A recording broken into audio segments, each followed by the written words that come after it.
I get asked all the time, how do you teach your dogs so many cool tricks? Well, I'm gonna show you my secret.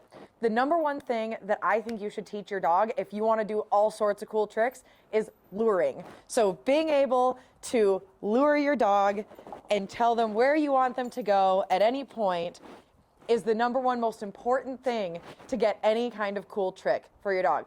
Check this out. These are some tricks that I've taught Walter just off of luring. Very